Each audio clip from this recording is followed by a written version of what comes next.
Imagine this. You're standing in a grassy clearing 12,000 years ago. The air smells of wood smoke from last night's fire. Your small band, maybe 30 people, is already on the move. The men scan for deer tracks, the women pluck berries from bushes, children chase each other through the trees. There are no houses, no streets, no farmland, only what the land provides, day by day. This was the life of our ancestors for hundreds of thousands of years. A rhythm of following migrations, gathering fruits when they ripened, making tools under starlit skies. Leadership wasn't fixed. Some days the best tracker led, other days the best storyteller. Everyone shared what they had because survival depended on it. And their bodies, strong, lean, resilient. They carried scars from hunts gone wrong and infections they couldn't treat, but they rarely suffered the diseases we now consider normal. Diabetes, heart disease, cavities, unheard of. It was a tough life, yes, but it was also deeply human. Constant movement, constant connection to the natural world, oral traditions that carried wisdom across generations. A life both fragile and free.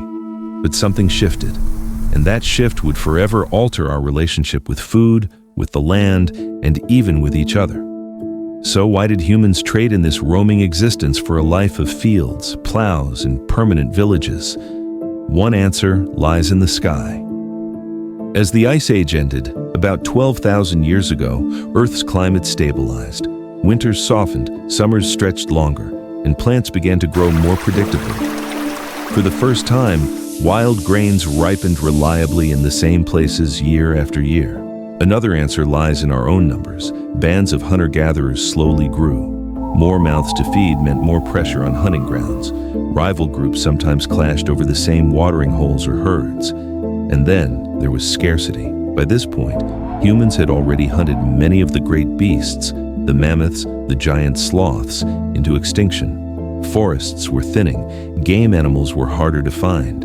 Now, imagine a woman in the Fertile Crescent, thousands of years ago. She notices something. The patch of wild barley where her band camped last spring, it's grown back, taller than ever, right where some seeds had fallen. Perhaps, if she scattered a few more, she could return next year and harvest again. That small act, whether accident or insight, was the spark of something massive: agriculture.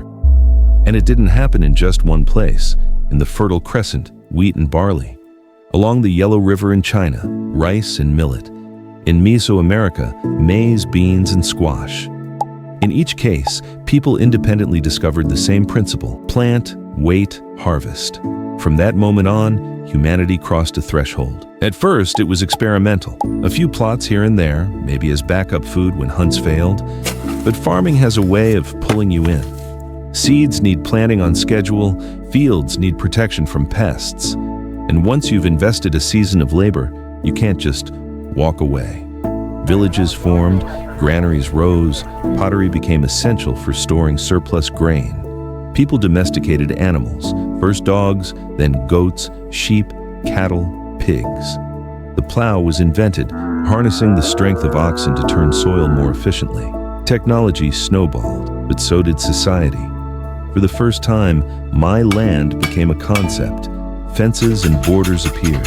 Surplus food allowed some to step away from farming and specialize. Toolmakers, priests, warriors. Hierarchies emerged. Kings and empires weren't far behind.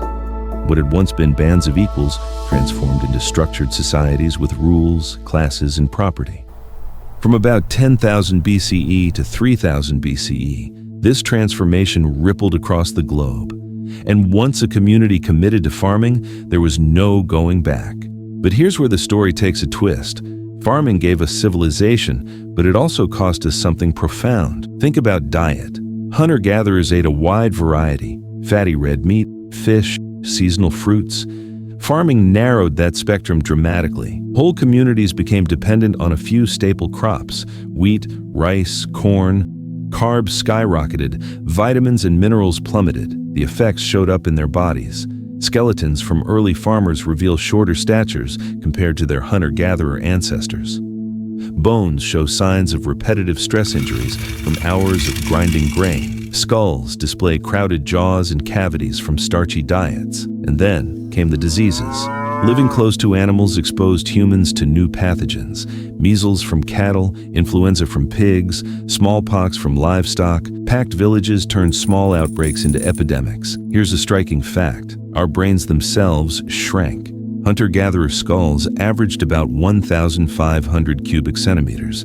Today, it's closer to 1,350. That's a difference of about 3 ping-pong balls worth of brain volume. And our teeth? In hunter-gatherers, cavities affected less than 3.5% of individuals. Once farming took over, that number skyrocketed to nearly 50%. Even life expectancy took a hit. Modern hunter-gatherer groups like the Simone of the Amazon, living without hospitals or medicine, still often reach a modal lifespan of around 70 years, comparable to industrial societies. Early farmers, by contrast, faced shorter lives plagued by malnutrition and disease. The paradox was brutal. Agriculture allowed more people to survive, but each individual's health often declined. Humanity, as a species, flourished, but as individuals, we paid a heavy price, and yet there was no undoing it. Once populations exploded, once villages became towns and towns became cities, returning to the old ways was impossible.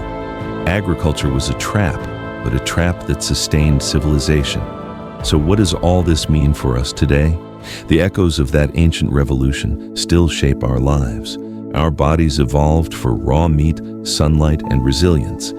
Yet most of us live sedentary lives fueled by grains and processed foods. Our social systems, property, hierarchy, wealth inequality, trace back to that first fence built around a field of wheat. And yet, there's a lesson here too. While we can't return to being hunter-gatherers, we can learn from them. We can seek variety in our diets. We can eat better foods, rest more, and spend more time in nature. We can reclaim pieces of that primal rhythm without abandoning the gifts of modern life. Because the story of the agricultural revolution isn't just about the past. It's about us, our health, our choices, our future. So, next time you sit down to a meal, remember, that plate of food carries the weight of a 10,000-year-old gamble. A gamble that made us who we are today.